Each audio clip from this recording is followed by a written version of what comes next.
Sunday. The president signed a Holy Week proclamation, filmed a special presidential video message, and will be hosting a pre-Easter dinner tomorrow night and a White House staff Easter worship service on Thursday. The president and the First Lady are honored to continue the tradition of the White House Easter egg roll, which will take place on the South Lawn next Monday. In other news, President Trump is turning America into a manufacturing superpower again. Yesterday, there was a monumental announcement by NVIDIA, one of the largest companies in the world.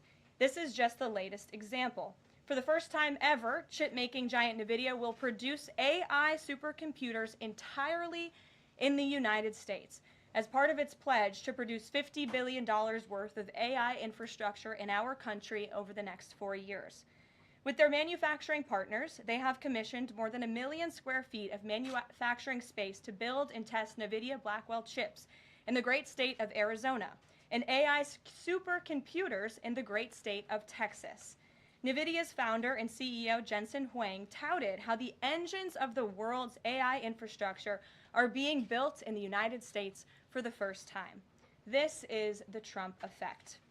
This follows trillions in other U.S. investments announced already, including $500 billion from Apple in U.S.-based manufacturing and training, $100 billion from TSMC and U.S.-based chips manufacturing, and the $500 billion private investment led by OpenAI, Oracle, and SoftBank in artificial intelligence infrastructure. Under President Trump, we're going to produce the cars, the ships, the chips, the airplanes, minerals, and medicines that we need right here in America at the hands of American workers. On the border, President Trump continues to break records and protect our homeland. According to CBP, Border Patrol apprehensions along the southwest border for the entire month of March 2025 were lower than the first 2 days of March 2024 under Joe Biden. Incredible law enforcement officers are arresting violent illegal aliens from American communities every day. Here are a few examples from the latest ICE report, which I received this morning. ICE Los Angeles arrested a 54-year-old citizen of Mexico convicted of rape by threat, sodomy with a person under 14 years, and kidnapping in San Jose, California. ICE Houston has arrested a 23-year-old citizen of Mexico convicted of predatory criminal sexual assault of a child in Cook County, Illinois. ICE Houston arrested a 64-year-old citizen of Honduras convicted of murder in Los Angeles County, California. ICE Chicago arrested a 49-year-old citizen of Guatemala convicted of assault and arson in Prince Williams, Virginia, not far from here.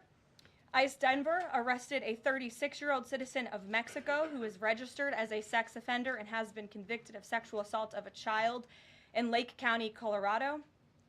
ICE Baltimore arrested a 50-year-old citizen of China convicted of sex trafficking in Bel Air, Maryland.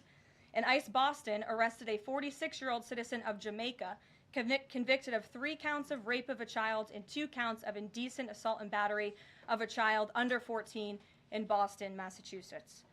President Trump and our administration will not rest until every single violent illegal alien is removed from our country. The safety of the American people is too important to settle for anything less. On that note, the Democrat and media outrage over the deportation of Abrego Garcia, an MS-13 El Salvadorian illegal alien criminal who was hiding in Maryland, has been nothing short of despicable. Based on the sensationalism of many of the people in this room, you would think we deported a candidate for Father of the Year.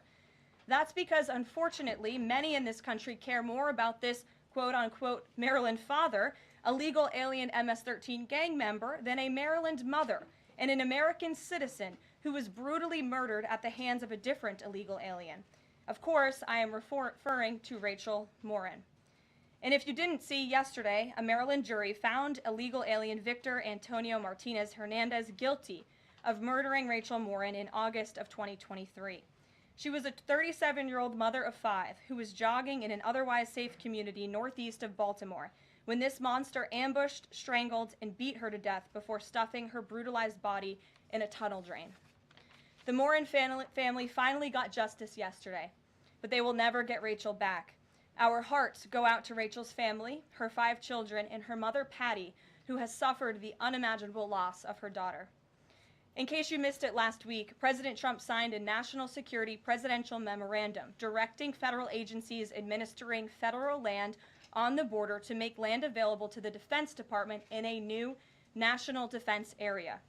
This followed the president's Day 1 executive order committing his administration to marshal all available resources and authorities to stop the unprecedented flood of illegal aliens into our country and to obtain complete operational control of the borders of the United States of America.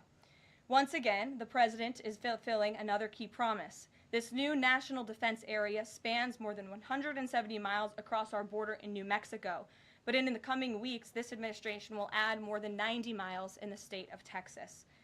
This national defense area will enhance our ability to detect, interdict, and prosecute the illegal aliens, criminal gangs, and terrorists who were able to invade our country without consequence for the past 4 years under the Biden administration. It will also bolster our defenses against fentanyl and other dangerous narcotics that have been poisoning our communities. With all of this work being done to make America great again, we continue to see a positive response from the American public. A brand new poll published from the Daily Mail and JL Partners this morning found that President Trump's approval rating is at an all-time high. That's because the president is working tirelessly to keep his promises to the American people, as I just saw him doing today in the Oval Office. We have a reporter in our new media seat today, Matthew Foldy. I like your boots, Matt, who is the editor-in-chief of the Washington Reporter. Washington Reporter is a new, fast-growing outlet that breaks stories about legislation and interviews leaders in Congress and across the administration. The publication's readership includes the highest levels of business and government. And with that, please kick us off, Matt.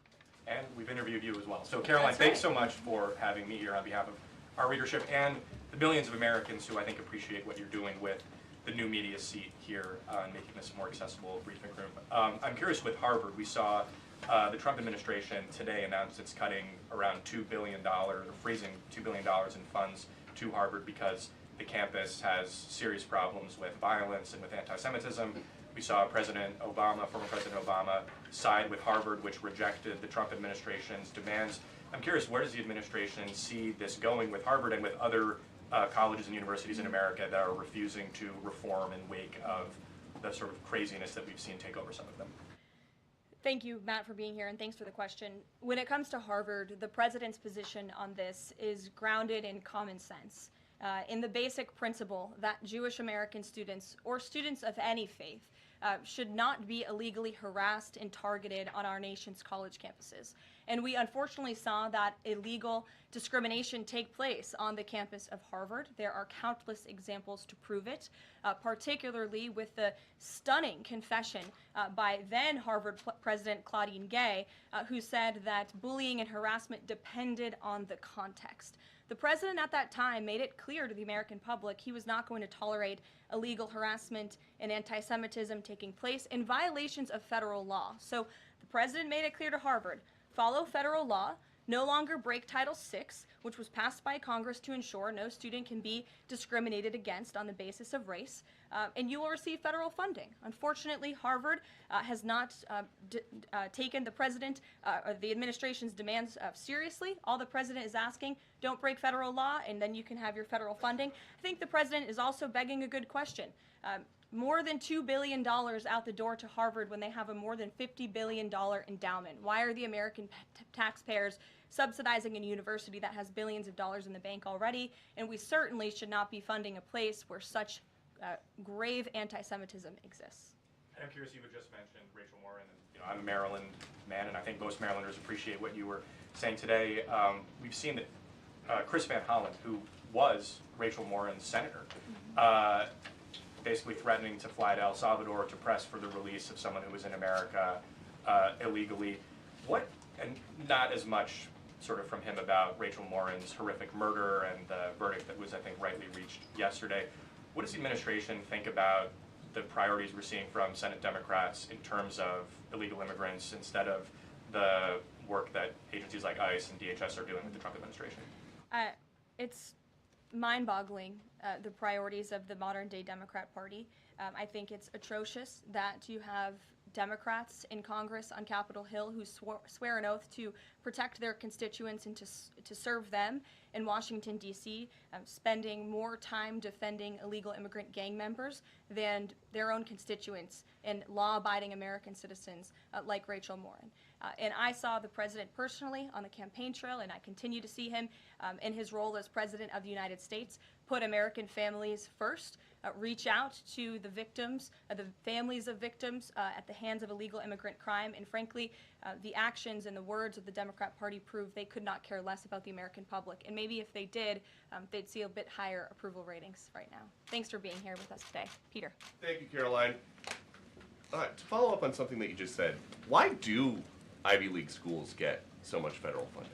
It's a very good question, and it's a question the president has obviously raised in his discussions and negotiations with not just Harvard, but also Columbia and many other Ivy League institutions. We have the Anti-Semitism Task Force, which the president promised and delivered on. The Anti-Semitism Task Force is across the government, representatives from various federal agencies who meet on a weekly basis to discuss the question that you just raised. And I think a lot of Americans are wondering why their tax dollars are going to these universities when they are not only indoctrinating our nation's students, but also allowing such egregious illegal behavior to occur.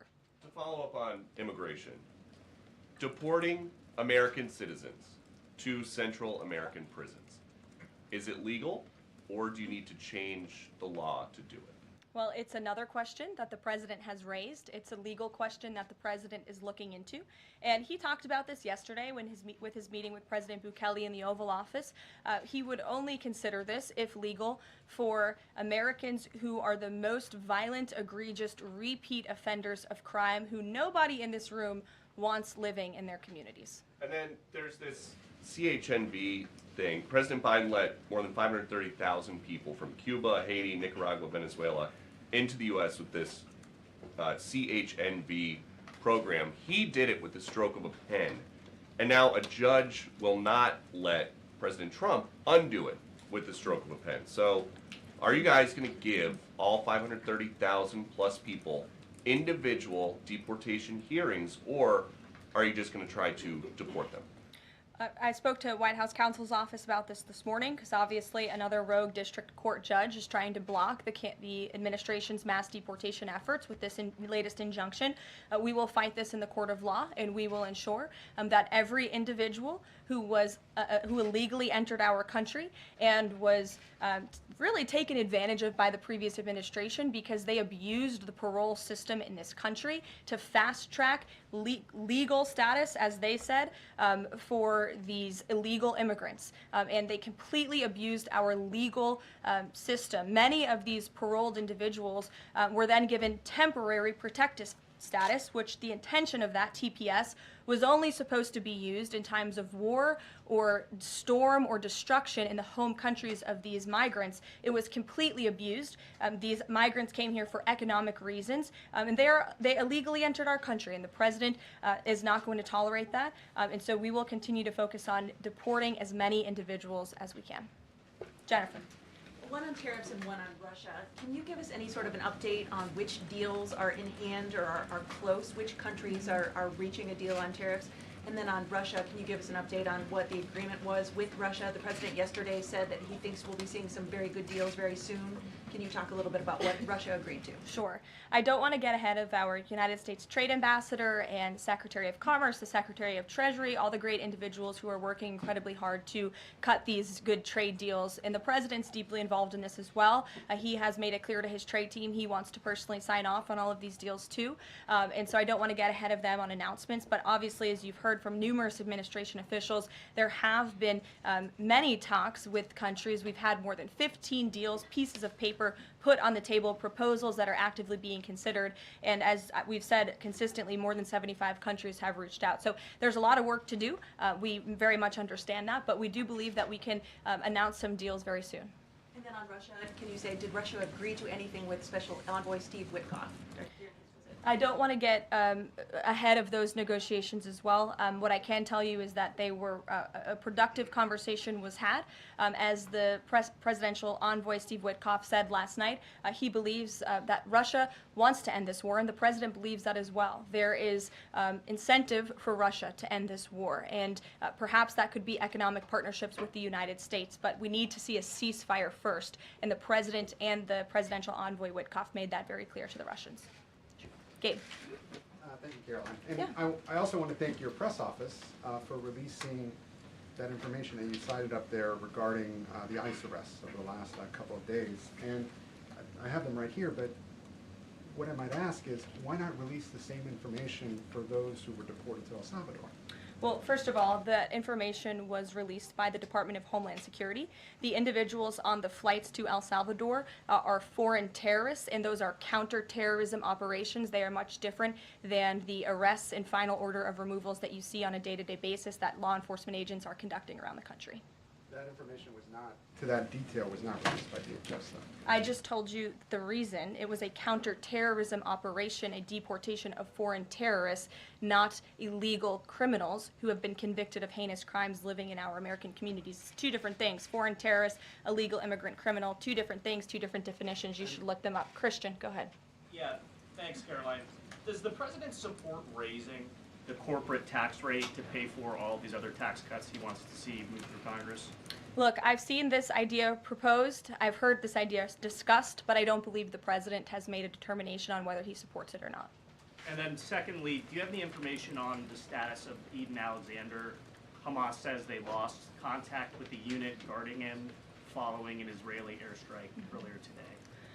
I don't have updates. I have not seen that report, but I can certainly check in with our National Security Council. I have spoken to the president about Eden Alexander, and he's made it very clear to our national security team that finding him is a priority, but unfortunately I don't have any updates to share. But it's a very important matter, and certainly we can check in. Sure. Hi. How Hi. concerned is the president that a federal judge could hold a Trump administration official in contempt of court for defying deportation orders? We are complying with all court orders. So I see what you're trying to do there with that question, but we're very confident that every action taken by this administration is within the confines of the law, and we continue to comply with the court's orders. And you have seen that, and the president made that clear yesterday in the Oval Office with President Bukele.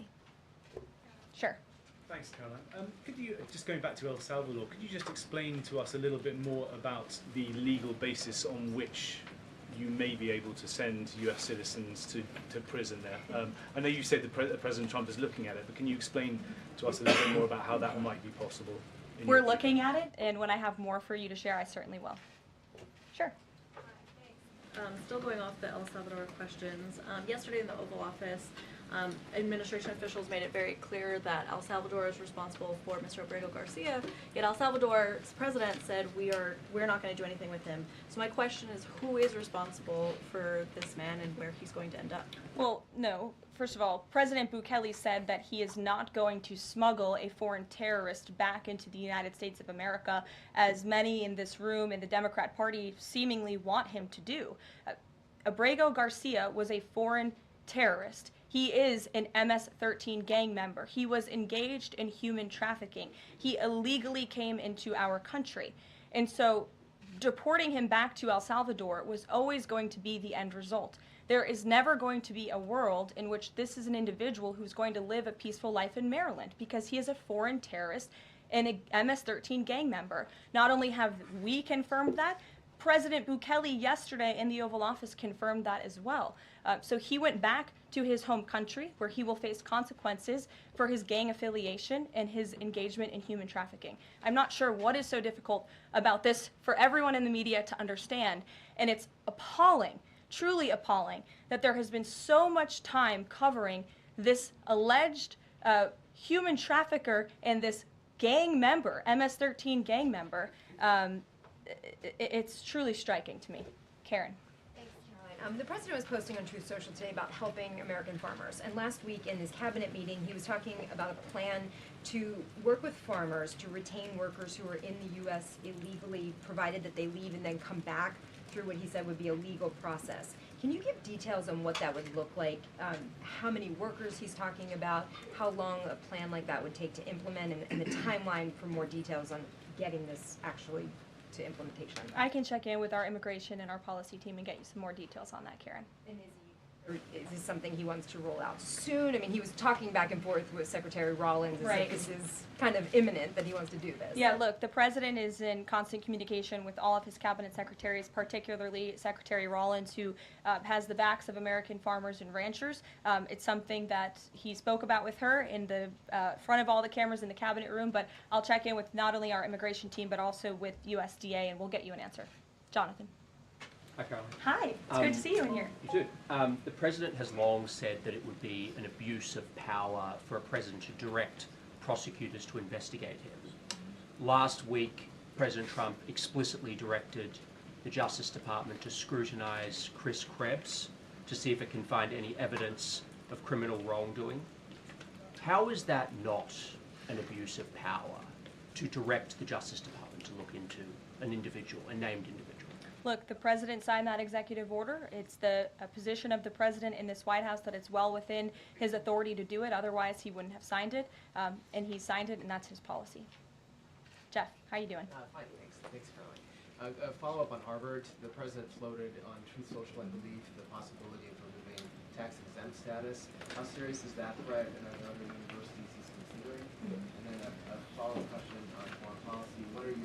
Can you give us an update on what the president hopes to come from the next round of talks with Iran? Sure. First, when it comes to Harvard, as I said, the president has been quite clear they must follow federal law. He also wants to see Harvard apologize, and Harvard should apologize for the egregious anti-Semitism that took place on their college campus against Jewish American students. There were professors who said that he had engaged in discriminatory behavior against Jewish students. Of course, you had the former president of the university saying bullying and harassment depends on the context. You also had an encampment on Harvard Yard that we all saw play out before the cameras. The university failed to impose formal discipline on any students for this anti-Semitic conduct violations, including the occupation of a campus building and the disruption of classes with bullhorns. The president believes Harvard should apologize to its Jewish American students for allowing such egregious behavior. As for the tax-exempt status, I would defer you to the IRS for any updates. I do want to answer your question on Iran, of course. The maximum pressure campaign on Iran continues, but as you know, the president has made it clear he wants to see dialogue and discussion with Iran while making his directive about Iran never being able to obtain a nuclear weapon quite clear. And the president spoke to the Sultan of Oman today, who helped facilitate these talks. I have a readout for all of you. He held a call with the Sultan of Oman today, and he thanked him for hosting the first direct meeting between the United States and Iran and emphasized the need for Iran to end its nuclear program through negotiations. The two leaders also discussed the United States' ongoing operations against the Houthis and emphasized that the Houthis will pay a severe price until they end their attacks on maritime traffic in the Red Sea. As you know, an additional negotiation between Steve Witkoff and Iran's representative has been scheduled for Saturday. And since these are ongoing negotiations, I have nothing more to add on that. Can I follow Iran? Sure. Thank you, Caroline. When you said that the president said that Iran will never have nuclear weapon, is the focus on dismantling the entire nuclear program, or it just restricting enriched uranium or the missile program? The president does not want to see Iran have a nuclear program. He does not want Iran to obtain a nuclear weapon. He's been very clear about this. Shelby. Thanks, Caroline. Shelby, you have a seat today. I know, stole it. Glad to see it. Two quick ones on TikTok. First, is the president expecting to extend the TikTok ban that's now June 19th if China doesn't come to the table in time? Well, June 19th is a long ways away, obviously. I think it's 2 months away. 2 months is a long time in the Trump administration, as you have all seen. We work at Trump speed around here. We get a lot done, so definitely don't want to get ahead. The vice president continues to lead these negotiations and talks. The president's involved, and they're ongoing. And then the president previously said he'd consider reducing tariffs on China in order to get a TikTok deal done. Is that option still on the table? Look, the president has made his position on China quite clear, although I do have an additional statement that he just shared with me in the Oval Office. The ball is in China's court. China needs to make a deal with us. We don't have to make a deal with them. There's no difference between China and any other country except they are much larger. And China wants what we have, what every country wants, what we have, the American consumer. Or to put it another way, they need our money. So the president, again, has made it quite clear that he's open to a deal with China, but China needs to make a deal with the United States of America. Sure. On tariffs, Yesterday in the Oval Office. Which outlet are you with? The Canadian Public Broadcaster. Oh, nice to see you. Thank you. Yesterday in the Oval Office, President Trump suggested that there could be some help for automakers. I'm wondering what that looks like. Is it tariff relief on the 25% tariffs that are in place right now, or the new tariffs that are coming up in May on auto parts? And a second on Canada, if I may. President Trump's tone when it comes to Canada-U.S. relations, Canadians have noticed it's shifted a bit in the past few weeks. Ever since the election campaign started, he stopped talking about Canada becoming the 51st state, at least publicly. I'm wondering if that's on purpose and why. I would reject the president's position on Canada has shifted. Perhaps he just hasn't been asked about Canada by questions from this group in the Oval Office, but they see him almost every day. But the president still maintains his position on Canada. The United States has been subsidizing Canada's national defense, and he believes that Canadians would benefit greatly from becoming the 51st state of the United States of America. As for autos and auto parts, I don't have anything to read out for you there, but I think the point the president was making is flexibility, and he has flexibility when it comes to negotiations and talks, but ultimately his goal in his fair trade deals that he is pursuing with many countries around the world is to put the American worker first. And we had automakers and auto workers here at the White House on Liberation Day who believe in this president and his negotiating ability to put them first and to bring those jobs back to the United States of America. And the president's been very clear about that in his conversations with the automakers as well. Deanna, go ahead. Thanks, Caroline. One on Ukraine and one on China. On Ukraine, this past weekend, Zelensky offered an invitation to President Trump, extending an offer for him to visit Ukraine. Just wondering if there's any update on that. Has Trump seen that offer and what he's thinking about? I don't know. Actually, I haven't talked to the president about that, or if he saw Zelensky's offer. I'm sure he did. I haven't spoken to him about it. I can ask him what he thinks. I certainly don't have any plans to share on a potential trip to Ukraine, though. And then on China, this last week, Chinese officials were posting videos on, social media sites depicting a Trump, J.D. Vance, Elon Musk in AI-generated videos working in factories, putting together Nike shoes and iPhones and products like that. Does the White House, have they seen these videos? Do you guys have a response to that? I have seen the videos. I'm not sure who made the videos or if we can verify the authenticity, but whoever made it clearly does not see the potential of the American worker, the American workforce. The president believes in the American people, and he knows that we have the best not only consumer base in the world, but also the best workforce in the world, and that's why he's so focused on bringing investments home and shoring up our critical supply chains and bolstering our manufacturing here as well. Brett. Thanks, Caroline. Would the president support a ban on members of Congress trading stocks? I'm certain that's something the president would be interested in looking at, and I can ask him if he would support such a bill. Sure. Yes. I have a question about the president's post from this morning on farmers. He asked farmers to be patient and just hold on. But a lot of farmers that I've talked to in the last week or so have said, they're in the middle of spring planting season, and that a trade war makes everything sort of up in the air. What would his message to them be? And also, is there anything specifically planned to provide relief like in President Trump's last term? Yes, well, relief is being considered. The Secretary of Agriculture, I know, has spoken to the president about that, and again, it's being considered. And as for the president's message to the farmers, he put it out himself. He could speak for himself much better than I can speak for him, and so I would just direct you to the statement he had telling the farmers again and reiterating his support for them and that he has their backs, which he certainly does. Kelly, in the back. Thanks, Caroline. 2 questions. The first one, a Georgia man was just arrested over alleged threats to kill Director of National Intelligence Tulsi Gabbard. Reportedly, there is now increased security around the FBI Deputy Director. Can you talk about the level of threats against various administration officials, and then a second one on Biden? I'm sorry to hear that. I had not seen that report. It's very unfortunately, and obviously the White House, the president, and the entire administration condemn any threats of violence against any administration officials or public officials on both sides of the aisle here in Washington, D.C. It shouldn't be tolerated, and we commend the local law enforcement agencies for arresting this individual. Former President Biden, he's set to deliver his first major speech since leaving office tonight. He plans to talk about what I'm told will be Social Security under the current administration, closing of offices, longer wait times, harder for seniors and people with disabilities to access earned benefits is what Democrats have been saying today. I wanted to get the president's response, or if he plans to respond to this, and comments on what Democrats are calling cuts to Social Security. My first reaction when seeing former President Biden was speaking tonight was, I'm shocked that he is speaking at nighttime. I thought his bedtime was much earlier than his speech tonight. I understand the topic of his speech will be Social Security. Let me make it very clear ahead of former President Biden's remarks. President Trump, is absolutely certain about protecting Social Security benefits for law-abiding, tax-paying American citizens and seniors who have paid into this program. He will always protect that program. He campaigned on it, he protected it in his first term, and he's back again to continue protecting it.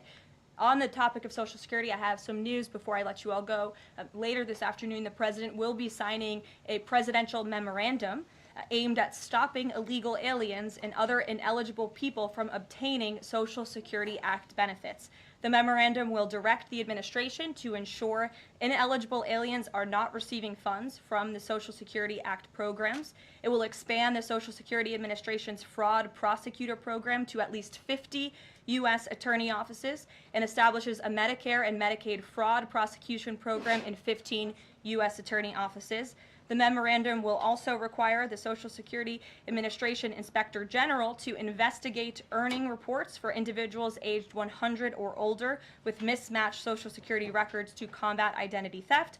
And the memorandum will direct the Social Security Administration to consider whether to reinstate the use of civil monetary penalties against individuals who engage in Social Security fraud, an effort that has been paused for several years. These taxpayer-funded benefits should be only for eligible taxpayers. And President Biden should think about what he did in his last term, which is allow tens of millions of illegal people into our country, many of whom were fraudulently receiving these benefits. So you'll hear from the president on that later, and we will see you later in the East term. Bye, guys. Thanks, Caroline.